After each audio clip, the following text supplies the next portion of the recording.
Você já parou para pensar o que acontece quando um tratado de paz vira ameaça?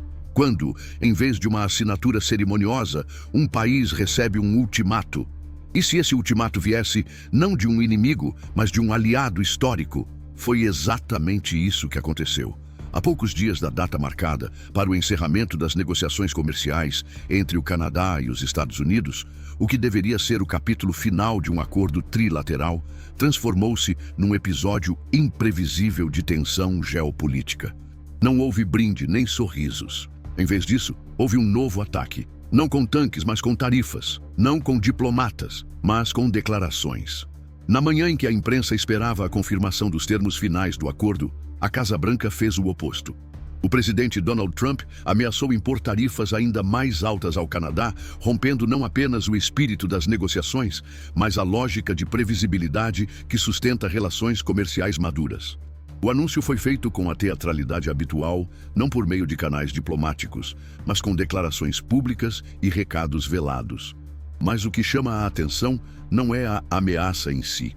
Afinal, Trump já usou esse instrumento inúmeras vezes, como quem puxa um freio de emergência só para observar o pânico nos vagões. O que choca é o momento, na véspera da conclusão de um acordo que levou anos para ser esculpido entre cúpulas, disputas internas e concessões amargas. Era o fim do túnel. Mas Trump decidiu apagar a luz, e foi nesse escuro que o Canadá fez algo inesperado. Não reagiu com fúria, não cruzou os braços, tampouco assinou sob pressão. Em vez disso, adotou o que poucos líderes teriam coragem de fazer diante de uma ameaça pública. Ganhou tempo. O primeiro-ministro Mark Carney, em vez de entrar no teatro do conflito, preferiu atuar nos bastidores. Estendeu discretamente o prazo das negociações para o dia 1º de agosto. Convocou seu gabinete. Mobilizou os primeiros ministros provinciais e fez tudo isso longe das câmeras, porque sabia que nesse jogo a melhor resposta talvez não fosse um grito, mas um sussurro. Enquanto a imprensa internacional especulava sobre um colapso iminente nas relações entre Ottawa e Washington, os corredores do poder canadense fervilhavam com uma estratégia clara: resistir, mas com inteligência. Afinal, o Canadá sabia de algo que muitos observadores ignoravam. Ele ainda tinha cartas na mão. Não se trata de uma guerra convencional. Trata-se de uma guerra por percepção. Uma guerra em que Trump domina o palco com sua coreografia de incertezas, cartas não assinadas e prazos flutuantes. Desde o início das negociações, o cronograma foi manipulado como um brinquedo de campanha. Do dia 16 de julho, passou para o dia 21 e depois para o dia 1º de agosto. Essa instabilidade, longe de ser desorganização, é parte da tática. Desestabilizar, desorientar. Mas o que acontece quando o imprevisível se torna rotina? Quando o susto se transforma em paisagem? Foi o que começou a se desenhar nos mercados. Quando Trump ameaçou uma tarifa de 35%, o impacto foi quase nulo. A Bolsa de Toronto caiu apenas 0,22%, um sinal claro de que o mundo estava cansado. E nesse cansaço, talvez estivesse o trunfo canadense. Mas isso não significa que o cenário em Ottawa seja calmo, muito pelo contrário. O primeiro-ministro Mark Carney foi eleito prometendo estabilidade, previsibilidade e estratégia. Mas desde que assumiu, viu sua gestão recuar de uma proposta de taxação digital a pedido dos Estados Unidos, congelar retaliatórias sobre o aço e, mais recentemente, engolir em seco tarifas sobre o cobre. Tudo para manter vivas as negociações. Até quando? Porque a pressão interna está crescendo. O parlamento questiona. Os sindicatos protestam. As províncias pressionam. E no centro desse furacão existe uma cláusula inegociável. O Sistema de Gerenciamento de Oferta do Canadá, um modelo que regula o mercado interno de leite e aves. Blindado por uma lei aprovada neste mesmo ano, esse sistema tornou-se símbolo de soberania econômica. Abrir mão dele, mesmo que parcialmente, é politicamente impensável. Mas também é justamente ele que Donald Trump quer derrubar. E agora? O impasse é completo. O Canadá não pode recuar. Os Estados Unidos não querem ceder. E o prazo está correndo. Em silêncio, o gabinete de Carney analisa cenários. Se aceitar os termos de Trump, Carney será acusado de traição política. Se recusar, pode mergulhar o país em uma guerra comercial sem precedentes. Existe, no entanto, uma terceira via, e é nela que Ottawa aposta. Resistir no tempo, costurar alianças, fortalecer cadeias alternativas e esperar que o show do adversário canse o público. Mas até que ponto isso é viável? Quantos dias o Canadá ainda pode comprar antes que o mercado cobre sua fatura? Até quando a paciência pode ser confundida com fraqueza? E, mais importante, qual será o próximo movimento de Trump? A resposta: ninguém sabe. Porque esse não é um jogo de xadrez. É uma partida de pôquer, onde um dos jogadores rasgou as regras. E ainda assim, há algo que ninguém pode ignorar. O Canadá não saiu da mesa, não dobrou, não aceitou o blefe. Ainda está jogando. E nesse jogo, onde cada decisão molda o destino de milhões de trabalhadores, de empresas, de mercados inteiros, tempo é poder. Estratégia é poder. Resistência é poder. O mundo agora observa. E a pergunta que ecoa não é se o Canadá vai vencer, mas se ele conseguirá sair disso com sua dignidade intacta. Porque, no fundo, não se trata apenas de tarifas ou mercados. Trata-se de soberania, de princípios, de não deixar que o medo dite o futuro de uma nação. Nas últimas semanas, o mundo assistiu a uma dança desorganizada de datas e declarações vindas de Washington. O prazo para encerrar as negociações com o Canadá era, inicialmente, o dia 16 de julho. Depois passou para o dia 21. Agora, está fixado no dia 1º de agosto, embora ninguém tenha certeza se isso realmente significa alguma coisa, porque com Trump, as datas são balões. Ele enche, solta, estoura, ri e começa tudo de novo. Mas será que alguém ainda está rindo?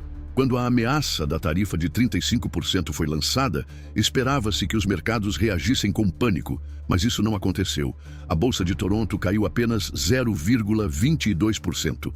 Nada que tirasse o sono de um investidor, e isso diz muito. Diz que o susto perdeu a força, que o barulho perdeu o impacto, e talvez, apenas talvez, que o mundo esteja cansado desse jogo. Esse cansaço crescente pode ser o trunfo mais poderoso do Canadá. E não estamos falando apenas de ministros, diplomatas ou economistas. Estamos falando da dona de casa em Manitoba que viu o preço do leite subir enquanto ouvia na televisão que as tarifas eram para proteger os fazendeiros. Do mecânico em Calgary que perdeu o emprego quando a empresa fechou um contrato com fornecedores asiáticos.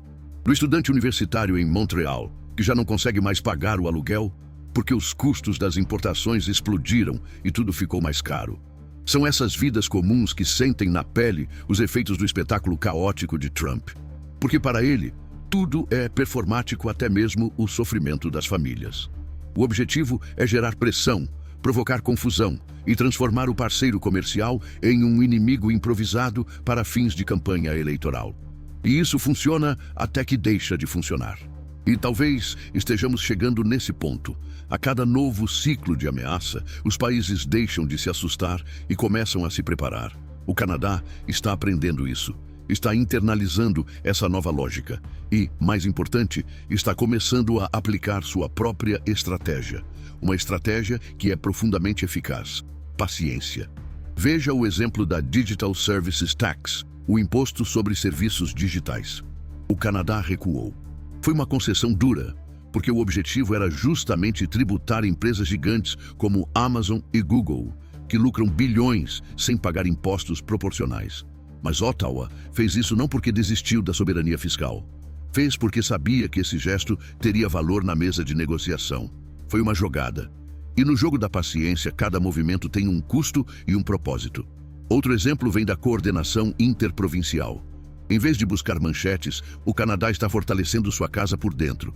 Províncias como Alberta e Ontário assinaram acordos comerciais internos que reduzem a burocracia entre elas e aumentam a resiliência econômica. A Nova Escócia trabalha em conjunto com Ottawa para fortalecer a estratégia industrial.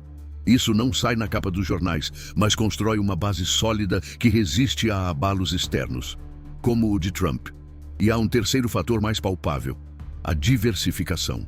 O Canadá está expandindo suas exportações para a União Europeia, para o Reino Unido e para países do Sudeste Asiático. Está construindo pontes para além da fronteira sul.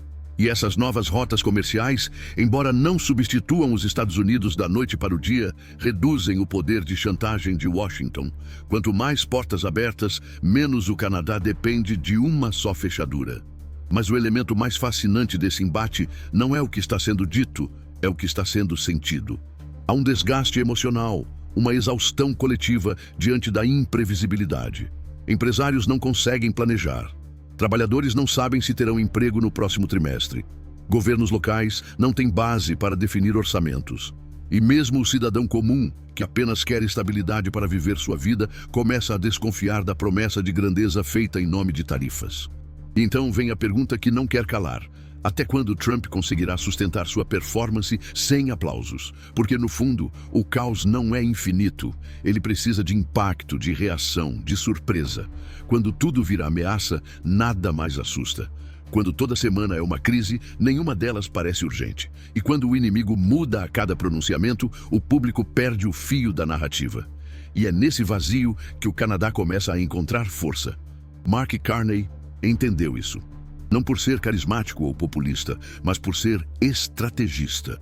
Ao invés de tentar vencer Trump no grito, escolheu o silêncio calculado.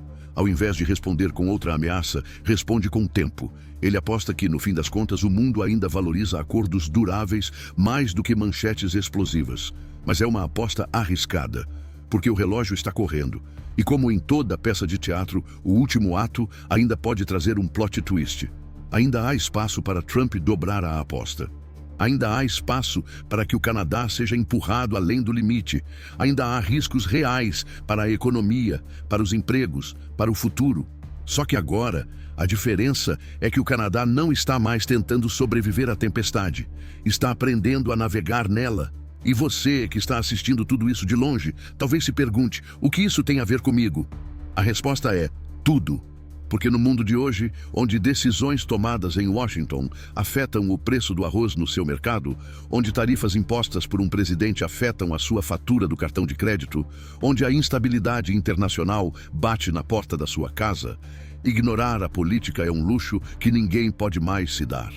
Mark Carney foi eleito com uma promessa clara: estabilizar as relações com os Estados Unidos e restaurar a racionalidade diplomática. Mas desde que assumiu o cargo, essa racionalidade vem sendo testada como nunca. A suspensão da taxação digital sobre gigantes da tecnologia, o congelamento das retaliações no setor de aço, a aceitação de tarifas injustificadas no alumínio. São concessões que, em outro tempo, teriam sido consideradas derrotas. Mas Carney as defende como escudos táticos, não rendições. Estamos ganhando tempo, repete ele a portas fechadas. Mas a pergunta é, tempo para quê? E é aqui que tudo começa a se estreitar. No centro da crise está um tema que parece técnico, mas é na verdade profundamente emocional e identitário para o Canadá: o sistema de gerenciamento de oferta. Para quem não vive isso no cotidiano, pode parecer apenas uma política agrícola. Mas para milhões de canadenses, especialmente no interior de Quebec, Ontário e nas províncias do Atlântico, é uma garantia de estabilidade, soberania alimentar e proteção contra as marés destrutivas do mercado global. Esse sistema controla a produção de leite, ovos e aves no Canadá. Determina quem pode produzir, quanto pode produzir e a que preço esses produtos serão vendidos. É uma rede complexa de cotas, licenças e preços mínimos que por décadas garantiu renda aos agricultores e preços estáveis para os consumidores. E mais do que isso, é uma política que une cidade e campo, esquerda e direita. Um raro consenso num país onde o consenso é cada vez mais raro. Agora imagine o que significa politicamente abrir mão disso. E não estamos falando de teorias. Em 2024, o parlamento canadense aprovou uma lei clara e dura. Qualquer novo tratado comercial está proibido de ampliar o acesso estrangeiro ao sistema de gerenciamento de oferta. Essa não foi uma decisão simbólica. Foi uma muralha, um sinal ao mundo de que essa política não seria negociável. E ainda assim, é exatamente isso que Donald Trump exige. O impasse é quase perfeito. O Canadá não pode abrir essa porta. E os Estados Unidos, por sua vez, insistem em mantê-la no centro das negociações. Trump não esconde seu desprezo pelo sistema. Já o atacou em comícios, entrevistas e até em suas postagens noturnas. Para ele, trata-se de protecionismo puro, um símbolo de tudo que está errado nos acordos comerciais modernos. Mas será mesmo? Por que um sistema que protege pequenos produtores é tratado como inimigo, enquanto os subsídios bilionários à agroindústria norte-americana passam como estímulos econômicos? Não seria essa mais uma distorção na narrativa de livre mercado que privilegia apenas quem já domina o tabuleiro? E há mais, a exigência norte-americana não vem acompanhada de concessões equivalentes. Não há uma proposta de acesso ampliado aos portos, de redução de tarifas no setor florestal, nem mesmo garantias sobre contratos de infraestrutura. O que Trump quer é simples: mais acesso ao mercado canadense sem dar nada em troca. E esse desequilíbrio é o que faz o impasse parecer não só injusto, mas tóxico. Enquanto isso, no interior do Canadá, os agricultores observam tudo com um misto de angústia e raiva contida. São homens e mulheres que acordam antes do sol nascer, que conhecem cada vaca por nome, que mantêm suas fazendas há gerações.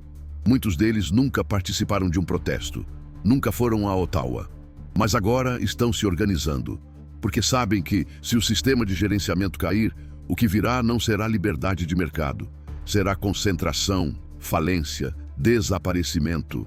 E o que será do Canadá sem suas pequenas fazendas? Que identidade restará a um país que permitir que suas raízes rurais sejam sacrificadas por exigências estrangeiras? A tensão se espalha.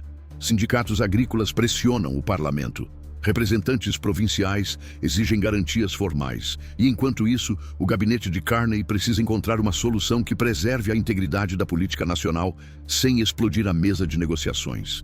Mas há um elemento a mais nessa equação. Um elemento quase que começa a se tornar uma sombra no horizonte: a incerteza política dos Estados Unidos. Com eleições presidenciais se aproximando e a retórica de campanha se intensificando, não é possível confiar que qualquer acordo assinado hoje sobreviva ao próximo ciclo eleitoral. Trump já recuou de compromissos anteriores, já rasgou tratados, já mudou de posição em questão de horas. Como negociar com alguém que considera a palavra dada como descartável? Então, o que resta? Dobrar-se para evitar o confronto, manter a linha e arriscar a escalada, ou buscar um meio-termo que ninguém sabe se existe? A resposta ainda está sendo escrita. E talvez não exista a resposta perfeita. Talvez a única saída seja resistir. Dizer não de forma firme e clara. E confiar que, mesmo diante do poderio econômico norte-americano, o Canadá ainda tem a força para sustentar seus princípios. Se você chegou até aqui, é porque entende o valor de uma nação que luta para não se tornar marionete. E se esse tipo de reflexão é importante para você, ajude a manter esse debate vivo. Curta o vídeo, inscreva-se no canal, compartilhe. E você não vai querer perder o que vem a seguir. Por que o Canadá escolheu essa forma de enfrentamento? O que existe por trás dessa aparente passividade? A resposta é mais complexa do que parece. O que o governo canadense está fazendo não é recuo. É engenharia de contenção. É o tipo de jogo que exige nervos de aço, profunda confiança institucional e, sobretudo, uma leitura de longo prazo. Porque o que está em disputa agora não é apenas o equilíbrio comercial entre duas nações. É o modelo de como uma democracia responde à chantagem econômica de um império instável. Vamos começar com um fato pouco divulgado. O Canadá ainda está protegido por um escudo legal chamado Acordo Canadá-Estados Unidos-México. Esse pacto, que continua em vigor, estabelece regras claras sobre origem de produtos e impede a aplicação de tarifas unilaterais em certos setores. Em outras palavras, nem tudo pode ser taxado pelo simples desejo do presidente norte-americano. Esse acordo não é apenas uma folha de papel, é um limite, uma muralha, e apesar das ameaças, ela continua de pé. Mas essa não é a única força operando em favor de Ottawa. Há um fenômeno menos visível, mas talvez ainda mais poderoso: a unificação interna do país. Durante muito tempo, o Canadá viveu o dilema de suas próprias divisões provinciais. Diferenças econômicas, culturais, políticas. Mas diante da tempestade externa, uma nova dinâmica começou a emergir: a colaboração. Alberta e Ontário assinaram acordos de comércio interprovincial para eliminar barreiras internas. Isso significa que, mesmo com a pressão de Washington, as regiões canadenses estão se integrando mais. Estão reduzindo a dependência de importações, otimizando recursos e fortalecendo cadeias de valor. Um movimento que não aparece em manchetes, mas que muda profundamente o jogo estrutural. Você sabia, por exemplo, que a Nova Escócia está trabalhando com o governo federal na formulação de uma estratégia industrial conjunta? Uma província atlântica, historicamente marginalizada nas decisões econômicas nacionais, agora senta à mesa central da reconstrução produtiva. Isso não é apenas política industrial, é reinvenção de país, é resistência distribuída. E tudo isso acontece enquanto os olhos do mundo estão focados apenas em Ottawa. Como se o país fosse um ponto no mapa, e não um organismo vivo em adaptação. Porque é isso que está se formando, um Canadá novo. Mais coeso, mais ágil, mais pragmático. Mas essa reconstrução traz consigo uma pergunta desconfortável. Será que isso será suficiente? Afinal, Donald Trump não joga com os mesmos códigos. Ele rasga acordos, distorce tratados, zomba de instituições. Sua lógica é eleitoral, não econômica. Sua força é o palco, não a lei. E diante disso, o risco é real. Mesmo com todas as proteções legais, mesmo com todas as estratégias internas, o Canadá ainda pode ser atropelado por um decreto arbitrário. Um gesto ensaiado para arrancar manchetes e votos. E é por isso que Ottawa não aposta apenas na estabilidade doméstica. Está olhando além das fronteiras. Está, como nunca antes, diversificando. As exportações canadenses para a União Europeia cresceram de forma constante nos últimos 3 anos. O acordo econômico e comercial global agora se torna uma ponte vital para setores que dependem da previsibilidade tarifária. O Reino Unido, em seu esforço de reposicionamento pós-Brexit, também se tornou um parceiro cada vez mais relevante para produtos canadenses. E o Sudeste Asiático, com sua combinação de crescimento populacional e industrialização acelerada, representa uma nova fronteira para alimentos, tecnologia e energia limpa. Mas por que isso importa? Porque até pouco tempo atrás, os Estados Unidos eram o único jogo na cidade. Qualquer ruído vindo de Washington ameaçava derrubar toda a estrutura econômica canadense. Agora, não mais. Agora, Ottawa tem alternativas. E mais do que isso, está construindo essas alternativas com método. Você sabia que em 2025, o Canadá inaugurou um novo corredor logístico que conecta portos do Atlântico diretamente a centros industriais da Europa Central? Esse projeto, ignorado pela maioria dos analistas, está redesenhando a geopolítica do transporte. Porque, ao reduzir a dependência dos portos norte-americanos, o país passa a respirar com mais autonomia. Mas toda essa estratégia ainda enfrenta um inimigo, a fadiga da sociedade. Enquanto os líderes políticos montam suas defesas, o cidadão comum começa a cansar. Cansar da insegurança, cansar do aumento de preços, cansar da sensação de estar sendo usado como moeda de troca numa guerra que ele não declarou. Há um limite para a paciência, e esse limite está cada vez mais próximo. Em Winnipeg, pequenos comerciantes relatam dificuldades para renovar estoques com fornecedores norte-americanos. Em Montreal, o preço de componentes eletrônicos subiu mais de 15% desde o início da nova escalada tarifária. Em Vancouver, redes de supermercados estudam importar frutas da América do Sul para reduzir a exposição a produtos processados nos Estados Unidos. Cada uma dessas histórias carrega uma pergunta incômoda. E se a tempestade não for passageira? E se esse novo mundo for o novo normal? Se for, então o Canadá não tem outra escolha senão continuar se reinventando. E talvez, nesse processo, encontre sua força verdadeira. Uma força que não vem da retaliação imediata, mas da construção paciente de um país menos vulnerável, mais integrado, mais preparado para viver num mundo onde os gritos são muitos, mas as soluções são poucas. Porque no fim das contas, o que está em jogo aqui não é apenas um acordo comercial. É o futuro de uma nação que, em vez de se ajoelhar, decidiu reorganizar sua própria arquitetura. Uma nação que, em silêncio, está dizendo ao mundo: vocês podem aumentar o volume, mas nós vamos continuar fazendo o que precisa ser feito. Vamos aos fatos. De acordo com os últimos dados divulgados pelo Statistics Canada, as exportações canadenses para os Estados Unidos atingiram em maio de 2025 seu nível mais baixo desde o ano de 2020. A queda, embora gradual, está se tornando estrutural. Os setores mais atingidos: mineração, automotivo, agricultura de escala e principalmente siderurgia.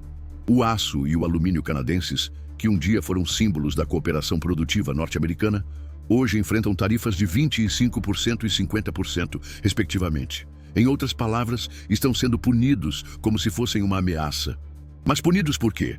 Essa é a pergunta que ecoa nos galpões das empresas, nas mesas dos sindicatos e nos lares de quem depende da exportação para sobreviver. Afinal, o Canadá continua cumprindo suas obrigações comerciais. Continua alinhado em questões de segurança. continua apoiando tratados bilaterais e, mesmo assim, é alvo. Um alvo que não recebeu uma carta formal de tarifas neste mês, mas que continua sob o peso de sanções anteriores.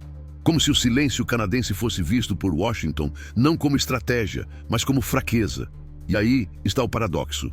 Ottawa optou por não responder, por não retaliar, por manter as portas abertas.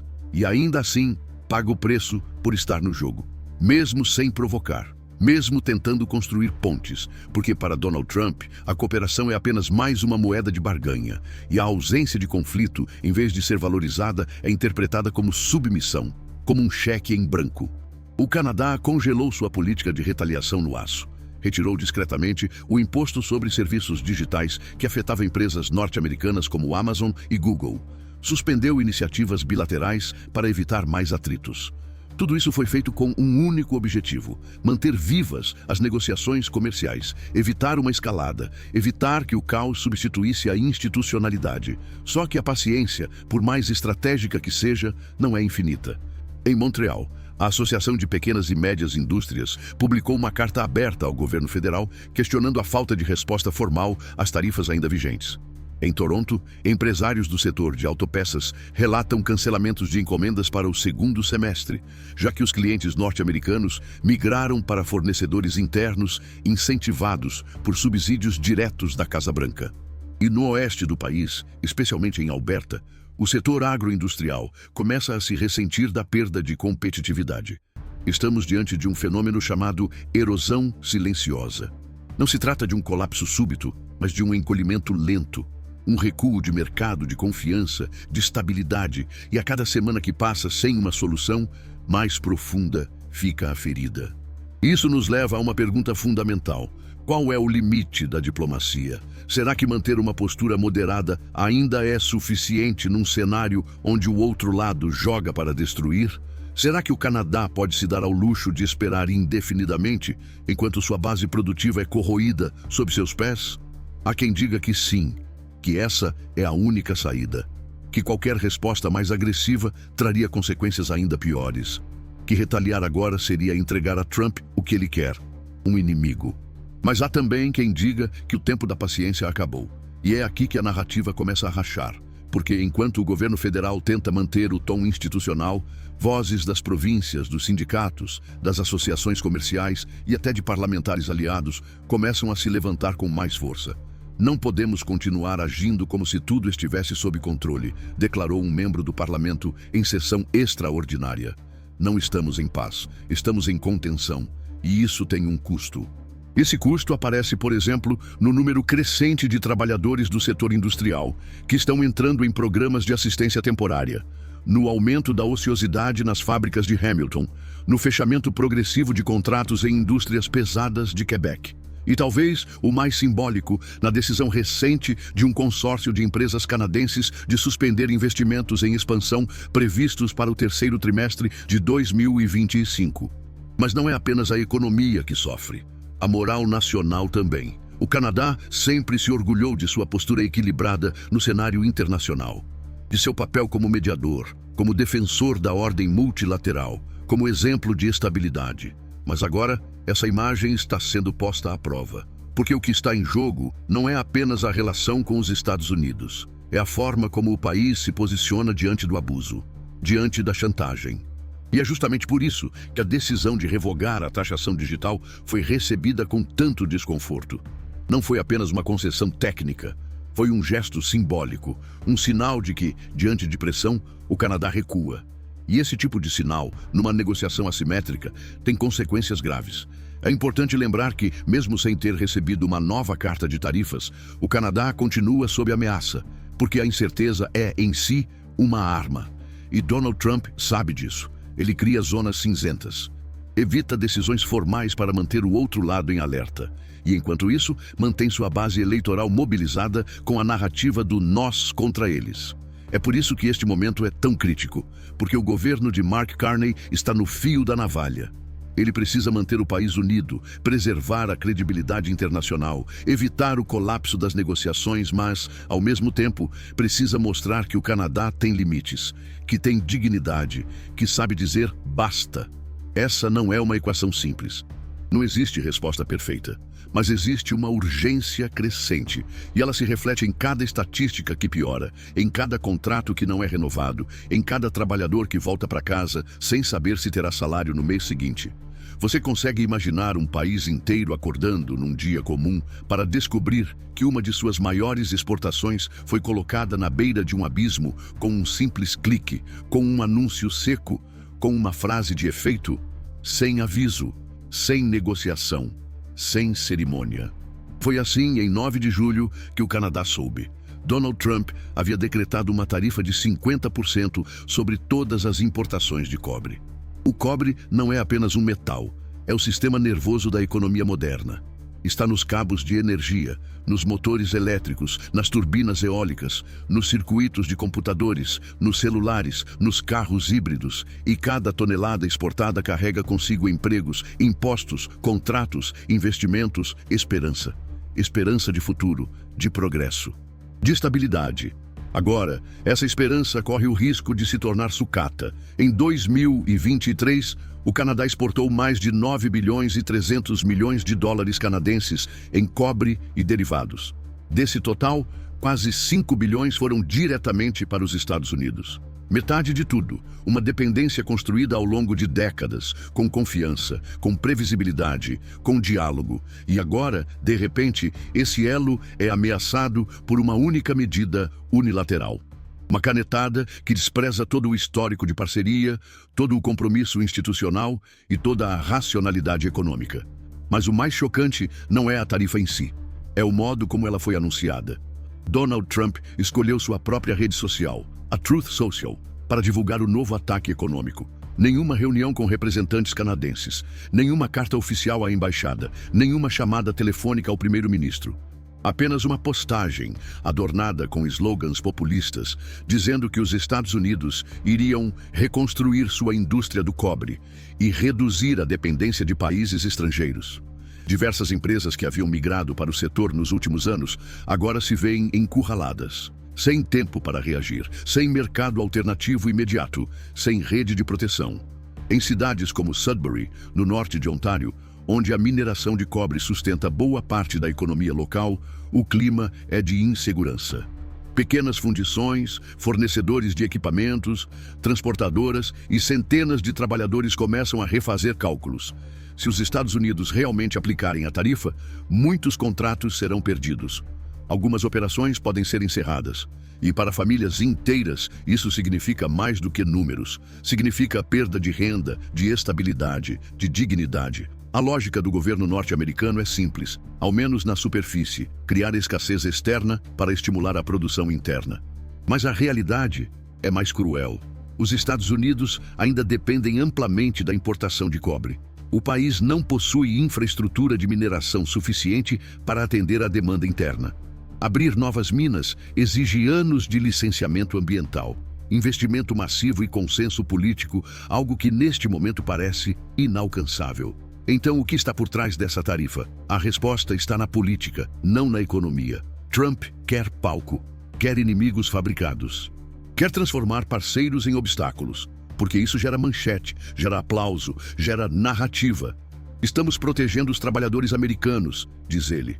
Mas na prática, está gerando caos logístico, aumento de custos para os próprios fabricantes norte-americanos e instabilidade nos mercados globais. Nos bastidores, o governo canadense, pela voz da ministra da Indústria, Melanie Joly, informou que ainda não recebeu uma ordem executiva formal sobre a tarifa, mas confirmou que está monitorando de perto e que negociações estão em andamento por meio da embaixada em Washington. O primeiro-ministro Mark Carney, mais uma vez, optou por não responder publicamente, um padrão que já se tornou sua assinatura. Enquanto isso, a chefe da equipe de negociação canadense, a embaixadora Kirsten Hillman, trabalha intensamente em território norte-americano para tentar construir uma saída diplomática antes do prazo final, o dia 1º de agosto. Menos de um mês. Um relógio implacável, um cenário de urgência, um jogo em que cada palavra dita ou não dita pode alterar o destino de milhares de trabalhadores.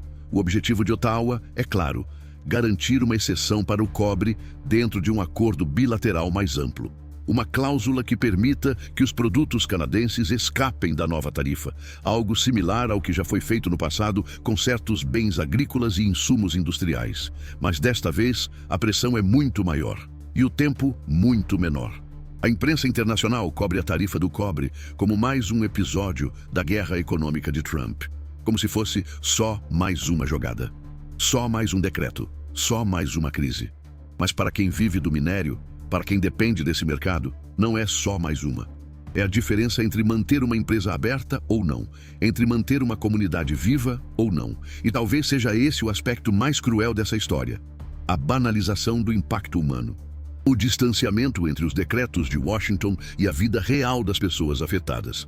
O cobre, aqui, não é só um metal, é um símbolo. Um lembrete de que o poder, quando mal utilizado, destrói vidas com o mesmo descuido com que publica um post. E o Canadá, nesse cenário, está diante de uma encruzilhada brutal. Reagir e arriscar o colapso das negociações? Ou engolir mais uma humilhação e tentar preservar o que resta de estabilidade? Até agora, Ottawa escolheu o caminho da paciência, da cautela, do bastidor. Mas com a tarifa do cobre, algo mudou. A ira de produtores, prefeitos, sindicatos e empresários começa a subir à superfície. E pela primeira vez em meses, o governo federal dá sinais de que está pronto para endurecer o tom se necessário. Então agora eu te pergunto, e se fosse o seu país, se o seu emprego, seu comércio, sua estabilidade dependessem de decisões tomadas por um governo estrangeiro, como você reagiria? Você aceitaria em silêncio? Você dobraria os joelhos? Ou você também buscaria uma saída que não sacrifica seus valores? Essas não são perguntas retóricas. Elas são um convite à reflexão, porque este conflito é mais do que uma disputa entre Canadá e Estados Unidos. É um espelho de tantas outras relações no mundo moderno, onde gigantes econômicos usam sua força para testar os limites da dignidade alheia. Mas há limites, e o Canadá acabou de desenhá-los com precisão. Se esta jornada te emocionou, te revoltou, te fez pensar ou simplesmente te informou mais do que qualquer manchete apressada, eu te convido. Curta este vídeo, inscreva-se no canal e, acima de tudo, comente. Queremos saber o que você pensa. Você acredita que o Canadá agiu certo? Você acha que poderia ter reagido antes? Você vê paralelos com seu próprio país? Este é o espaço para isso. Um espaço para reflexão profunda, para debates sérios, para entendermos juntos o mundo em que estamos e o que podemos fazer para não apenas sobreviver nele, mas moldá-lo. Muito obrigado por estar aqui, por dedicar seu tempo a entender, de verdade, o que está por trás dos conflitos econômicos, das manchetes tarifárias e das batalhas que definem o futuro das nações. Até o próximo vídeo.